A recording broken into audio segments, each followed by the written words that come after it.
ይህ በፈረንጆች በ1994 ወይም በእኛ ሊሆን የሚችለው ወያኔ ስልጣን ከያዘ ከ3 ዓመታት በኋላ የተዋቀረው የፌዴራሊዝም ካርታ ኦሮሚያ ክልል ከጎረቤት አገር የሚዋሰነው በኬንያ በኩል ብቻ ነው። በኬንያ በኩል ብቻ ነው፣ በሞያሌ ቀጠና።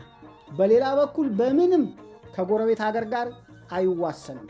አሁን በማሳያችሁ የጎግል ካርታ ግን ታሪኩ ሌላ ነው። ልብ በሉ፣ ይሄ ጋምቤላ ነው። የቤንሻንጉል ክልል እንደዚህ እያለ እንዲህ እየመጣ እንደዚህ እያደረገ እስከ ምዕራብ ትግራይ እስከሚባለው ድረስ የሚሄድ ነው ቤንሻንጉል። ስለዚህ ከሱዳን ጋር የሚዋሰነው በምዕራብ ኢትዮጵያ በኩል አንድም ቤንሻንጉል ነው፣ ሁለትም ጋምቤላ ነው። አሁን በማሳያችሁ የጉግል ካርታ ግን ይሄንን እንደዚህ ደፍነውት ኦሮሚያ ክልል በወለጋ በኩል ከደቡብ ሱዳን ጋር ይዋሰናል። የማንን ክልል በመድፈር? የቤንሻንጉል ጉሙዝ ህዝቦች ክልልን በመድፈር ወይም መሬታቸውን በመውረር። ሌላ የኦሮሚያ ክልል እየቋመጠ ያለው በዚህ በጭናቅሰን ቀጠና እስከ ቶጎ ጫሌ ድረስ ተስፋፍቶ የሶማሌ ክልል አናትን ቆርጦ ወስዶ ከሶማሌላንድ ጋር ድንበረተኛ ለመሆን እየቋመጠ ነው። በቅርቡ እንደሰማችሁት የኢትዮጵያ መከላከያ ሰራዊት በዚህ በጭናቅሰን ቀጠና የኦነግ ሸኔ ኃይሎች እንደመሰስን አለ። ቅኔውን መሰላችሁ? ሸኔን በዚህ ቀጠና አሰማርተናል፣ ሶማሌዎችን አደናብሮ ገሎ እስከ ቶጎ ጫሌ ድረስ ይስፋፋል ማለቱ ነው። ሌላ እኮ ምንም ትርጉም የለው። እንግዲህ በዚህ በጉግል ካርታ የምታዩት ከሞላ ጎደል የሶማሌ ክልል ድንበር ከኦሮሚያ ጋር እንደዚህ ነው። እንደዚህ አድርጎ ነው የሚመጣው። እዚህ ከመጣ በኋላ ግን ሌላ ጨዋታ አለ። ጨዋታው ምንድን ነው?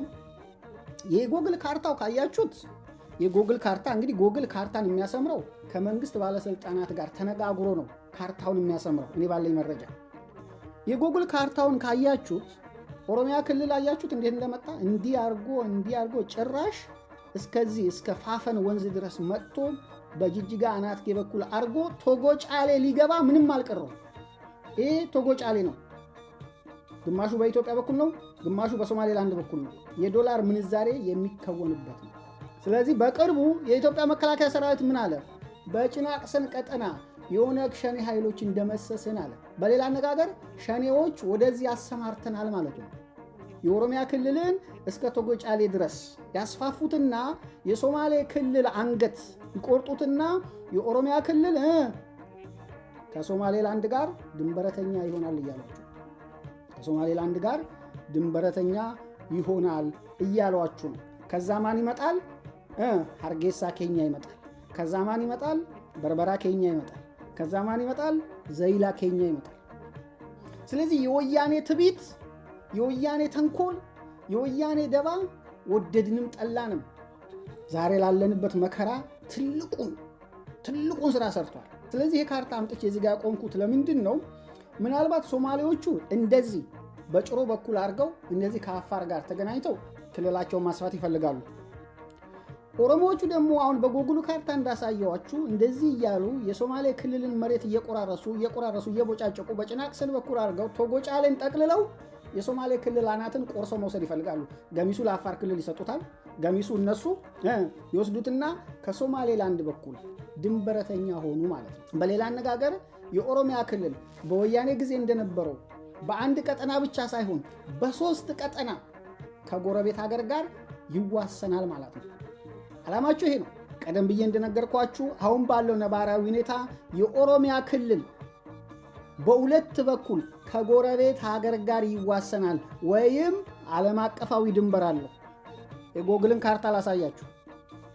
ቀደም ብዬ ባሳየዋችሁ የፖል ሄንዝ መጽሐፍ ካርታ በኢትዮጵያ በ1986 አካባቢ ፌዴራሊዝሙ ሲመሰረት ኦሮሚያ በሞያሌ በኩል ብቻ ነበር ከጎረቤት ሀገር የሚዋሰነው። ይህ የቤንሻንጉል ክልል እንደዚህ መጥቶ ከጋምቤላ ጋር ይዋሰን ነበር። ያ ቀረና በወለጋ በኩል የኦሮሚያ ክልል መውጫ በር አለው። ከማ ጋር? ከደቡብ ሱዳን ጋር። ስለዚህ በጭናቅሰን ቀጠና የሚደረገው በሶማሌ ክልል በኩል የሚደረገው መስፋፋት ለኦሮሚያ ክልል ሶስተኛ ዓለም አቀፋዊ ድንበር የመሻት ጉዳይ ነው። የሐረርና የድሬዳዋ ነገር ያበቃለት ይመስላል። እድሜ ለወያኔ። ሐረርን ወደ ሶማሌ ክልል ማካለል ይችል ነበር፣ ወያኔ አልፈለገም። ድሬዳዋን ወደ አፋር ክልል ወይም ወደ ሶማሌ ክልል ማካለል ይችል ነበር፣ ወያኔ አልፈለገም። ከሁሉም ለኔ የሚቀርቡኝ የኦሮሞ ብሔረተኞች ናቸው ብሎ አስቦ እንደዚህ አይነት የመሰሪ ስራ የሰራው ወያኔ ነው። ሐቁ ይሄ ነው። ስለዚህ ለሶማሌዎች ድምፅ ልንሆናቸው ይገባል። ድምፅ ልንሆናቸው ይገባል። እውነት ለመናገር የኦሮሞ ብሔረተኞች 4 ኪሎ ቤተ መንግስት እስከቀጠሉ ድረስ የአፍሪካ ቀንድ መበጥበጡ ነው።